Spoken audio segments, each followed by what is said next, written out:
మీ మంచిని కోరుకుంటున్నాను, మీ మేలును కోరుకుంటున్నాను. మాన్యమైన వాటి మీద దృష్టి పెట్టండి, మాన్యమైన వాటి మీద దృష్టి పెట్టండి, లేకపోతే నాశనం అవుతారు.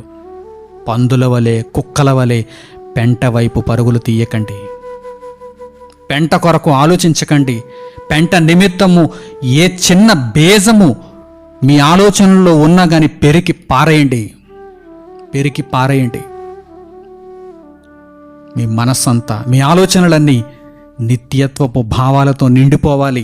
ఎందుకంటే మాన్యమైనదేంటో మీకు అర్థమైంది కదా. అర్థమయ్యే కదా మీరు క్రీస్తుని అంగీకరించారు, లేకపోతే నటించారా?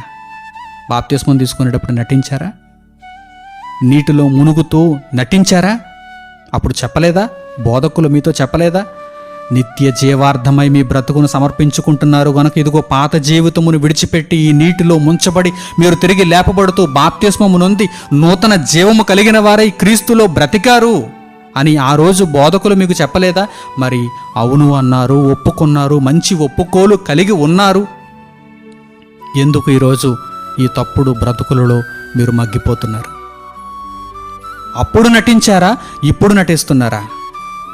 నటన కలిగిన జీవితం వద్దు. యథార్థతలోనికి రండి, వాస్తవికతలోనికి రండి.